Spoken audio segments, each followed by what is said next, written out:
우크라이나 전쟁 사상 단일 사건으로는 최대 규모의 대폭발이 우크라이나군의 공격에 의해서 일어났습니다. 이번 우크라이나군의 공격이 특히 주목을 받는 것은 볼로디미르 젤렌스키 대통령이 미국을 방문해서 조 바이든 대통령에게 전쟁 승리 계획을 브리핑하기 직전에 시행되었다는 점에서 이 우크라이나의 승리 공식에 대한 확신을 심어주려는 우크라이나의 의도된 공격인 것으로 보입니다. Y타임스가 멘붕에 빠지는 러시아의 모습을 파헤쳐봤습니다. 지금 시작합니다.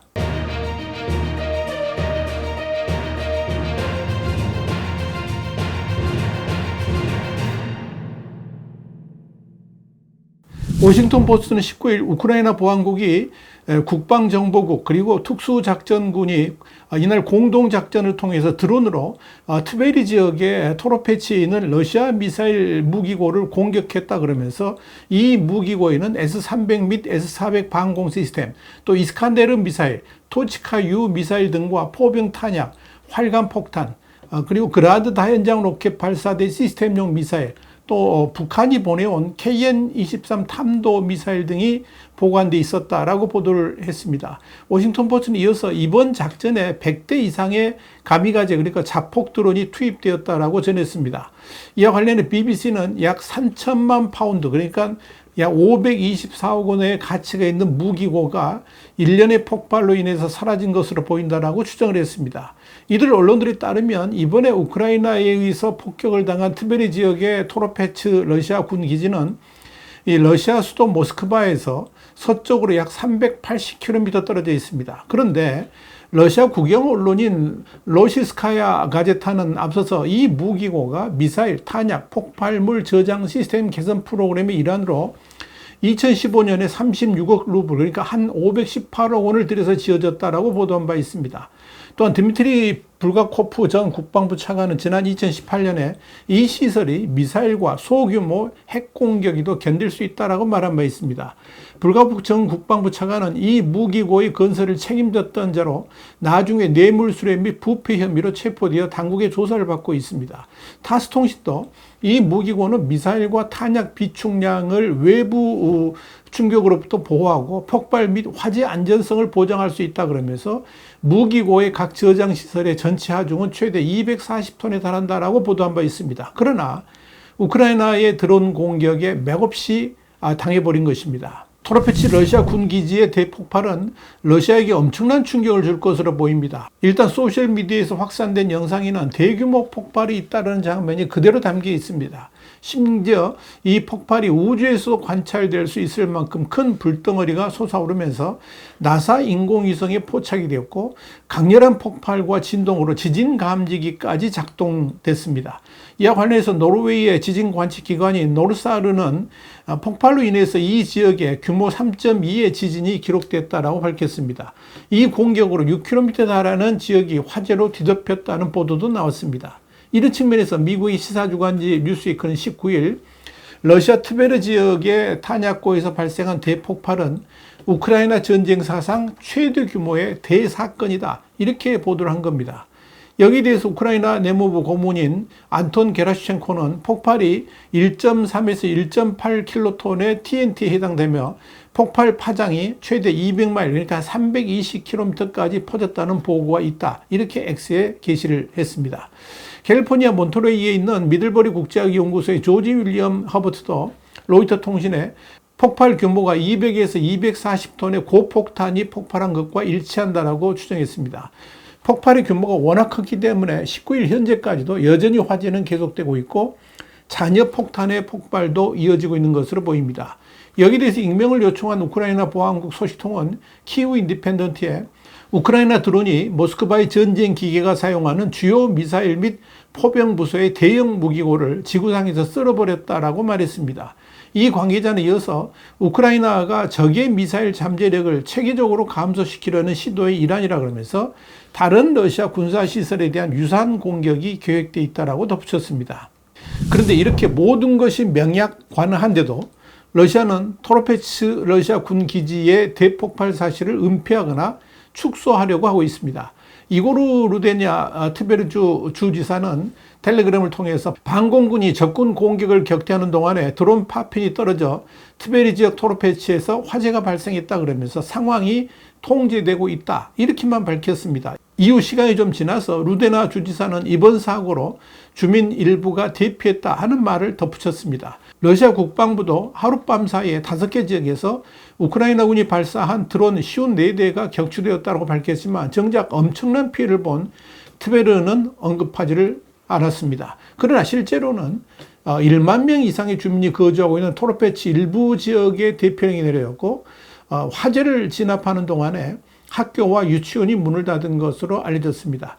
러시아 유명한 군사 블로거인 아이디 라이버의 미하일 주빈츠쿠는 이에 대해서 트베르 지역에 별 피해가 없다는 러시아 당국의 발표는 전혀 사실이 아니다 이렇게 지적을 했습니다.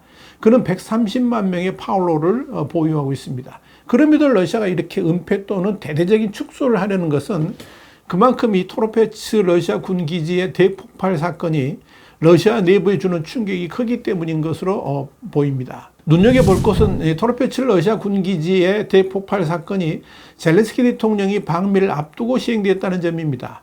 로이터는 19일 젤렌스키 대통령은 18일 우크라이나의 평화를 가져오고 국가를 강하게 유지하기 위한 승리 계획이 많은 협의 끝에 이제 완료되었다라고 말했다. 이렇게 보도했습니다. 로이터에 따르면 젤렌스키는 이 승리 계획을 그동안에 계속 업데이트를 해왔고 그 내용을 전혀 공개하지는 않았습니다. 그런데 그가 승리 계획이 모두 완성되었다라고 말한 시점에 토로페치 러시아 군 기지 공격이 가해졌다는 점에서 눈길을 끕니다. 우크라이나는 그동안에 이 영국의 스톰 섀도우나 미국의 에이테크스 같은 장거리 미사일의 러시아 본토 공격을 허용해달라고 요청해 왔지만 서방 세계는 확전을 우려해서 거부해왔습니다. 그러나 이 토로페치 기지에 대한 공격에서도 볼 수 있듯이 그렇게 러시아의 군 기지를 직접적으로 공격하는 것이 전쟁을 빨리 끝내는 데 있어서 가장 효과적인 방법이고 그렇게 러시아의 군 기지를 맹폭했음에도 러시아가 별다른 대응을 하지 못하고 있다는 점을 강조하고 있습니다. 특히 러시아는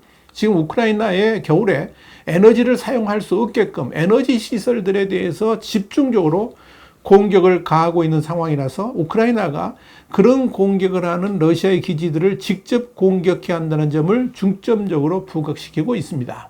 이런 가운데 러시아 본토 쿠르스크 지역에서도 우크라이나군의 선전이 돋보입니다. 미국의 전쟁연구소 ISW는 현지 시간 18일자 보고서를 통해서 지난 한 주 동안에 러시아군이 쿠르스크 지역에서 반격에 나서서 초기에는 일정 부분 성과를 거뒀지만 최근 들어 별다른 진전을 보지 못하고 있다 그러면서 우크라이나군이 글루시코포스키 지방의 크라스누쿠티아브로스코의 정착지 동쪽으로 진군했다라고 밝혔습니다. 여기에 대해서 러시아군은 이 지역에서의 우크라이나군 공격을 격퇴했다라고 발표했지만 사실이 아닌 것으로 보이며 오히려 우크라이나군이 조금씩 더 진전하고 있는 것으로 보인다. 이렇게 ISW는 밝혔습니다. ISW는 이어서 우크라이나군이 18일 쿠르스크주에 있는 더 큰 돌출부 전역에서 공격을 계속했다 그러면서 18일 해당 지역에서 우크라이나의 공세작전이 계속되는 가운데 최근 쿠르스크주에 더 큰 돌출부를 확장했다라고 보고 있습니다. 우크라이나 하르키우주 군사행정부 대변인 올렉시 드미트라 슈키브스키는 18일 AFP에 우크라이나군이 쿠르스크주에서 러시아의 반격을 퇴치하면서 상황을 안정시켰다라고 말을 했습니다. 한편 러시아는 우크라이나 동부의 포크롭스크 점령에 사활을 걸고 있습니다. 마치 전쟁의 승패를 이 지역 점령에 걸고 있는 듯 보인다는 것입니다.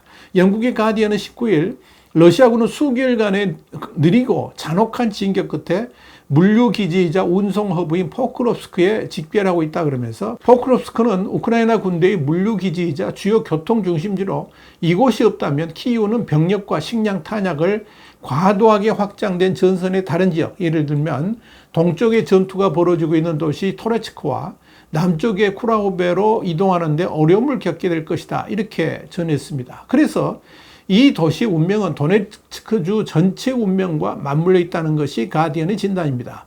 그렇기 때문에 러시아군은 그야말로 엄청난 희생을 당해서 부군의 마을 전체가 이미 공동묘지로 변해버렸음에도 꾸역꾸역 포크롭스크를 향해 진군을 해오고 있습니다. 그러나 러시아군의 진격은 현격하게 약해졌습니다. 우크라이나 총사령관인 올렉산드르 시르스키는 우크라이나군의 쿠르스크 진격으로 자포리자와 헤르손 등에서 병력을 빼내 쿠르스크로 이동시켰지만 이곳의 병력은 극히 일부만 이동시켰다 그러면서 러시아군이 일부이긴 하지만 진격할 수 있는 것은 워낙 인해 전술로 밀고 들어오기 때문이다. 이렇게 설명했습니다. 가디언은 이어서 포크롭스크 전투는 올해 모스크바의 군사작전의 정점이 될 가능성이 매우 높다 그러면서 만약 미국이 장거리 미사일의 러시아 본토 공격을 허용한다면 이곳의 상황도 달라질 수 있을 것이다. 이렇게 전망했습니다. 포크롭스크를 향한 러시아군의 전진기지를 곧바로 공격할 수 있기 때문에 그렇다는 겁니다. 가디언은 현재 상황으로 봤을 때 러시아군이 포크롭스크를 점령할 가능성은 그리 높지 않다. 이렇게 전망했습니다. 와이타임스 국제정세 분석의 추복이었습니다. 감사합니다.